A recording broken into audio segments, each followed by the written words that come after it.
वसई विरारमध्ये दिवशी झालेल्या अतिवृष्टीमुळे जनजीवन पूर्णपणे विस्कळीत झाले आहे.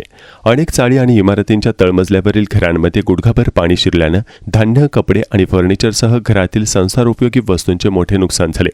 अनेक भागात तब्बल 12 तासांहून अधिक काळ वीज पुरवठा खंडित झाला असल्यानं नागरिकांना अंधारात रात्र काढण्याची वेळ आली आहे.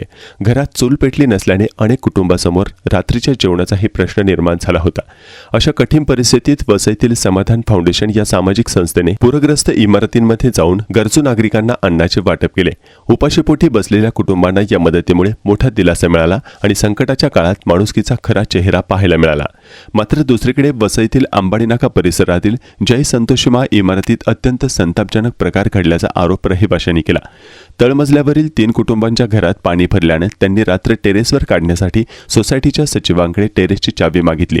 मात्र लहान मुलांनी टेरेसवरून उडी मारली तर जबाबदारी कोण घेणार असे कारण देत चावी देण्यास नकार देण्यात आला असा आरोप रहिवाशांनी केला आहे. अखेर या 3 कुटुंबांनी माणिपूर पोलीस ठाणे गाठले. पोलिसांनी हस्तक्षेप करून सोसायटीच्या पदाधिकाऱ्यांना सहकार्य करण्याच्या सूचना दिल्यानंतरच या कुटुंबांना टेरेसवर जाण्याची परवानगी मिळाली. एका बाजूला उपाशी नागरिकांना अन्न देत माणुसकी जपणारे हात, तर दुसऱ्या बाजूला संकटातही आसरा नाकारणारी वागणूक, या 2 घटनांनी वसईकरांना विचार करायला भाग पाडले आहे. नैसर्गिक आपत्तीपेक्षा माणसाच्या असंवेदनशील वर्तनाची जखम अधिक वेदनादायी असल्याची भावना नागरिक व्यक्त करत आहेत.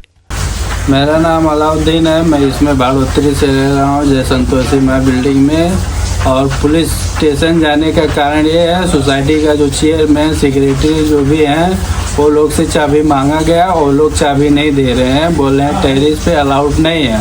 टेरेस पे जाने के बाद अगर आप लोग के बच्चे या फैमिली मेम्बर में कुछ हो गया तो हमारा जिम्मेदारी नहीं है। इस हिसाब से उन्होंने चाबी नहीं दे रहे वो लोग, इसके लिए हमको पुलिस स्टेशन जाना पड़ा।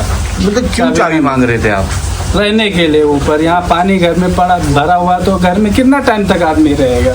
24 घंटा हो गया है, पाणी निकला नाही घर में से। समाधान फाउंडेशनची टीम पूर्णपणे रेडी आहे. गेले 2-3 दिवस ज्या प्रकारे लोकांमध्ये अजूनही म्हणजे परिस्थिती नॉर्मल झालेली नाही आहे. लोकांना अजूनही लाईट नाही आहे, पाण्याचा मेन प्रश्न आहे. आणि इकडचे वाहतूकचे जे आहेत त्यांनी आम्हाला पूर्णपणे सहकार्य करून, किंवा महापौर अजीव पाटील आहेत त्यांनी पण पाण्याचा प्रश्न आमचा जो ऐकला आणि आम्हाला पाण्याचा पूर्णपणे पुरवठा केलेला आहे. त्यामुळे आम्ही ते पाणी लोकांपर्यंत पोहोचवतो आहे.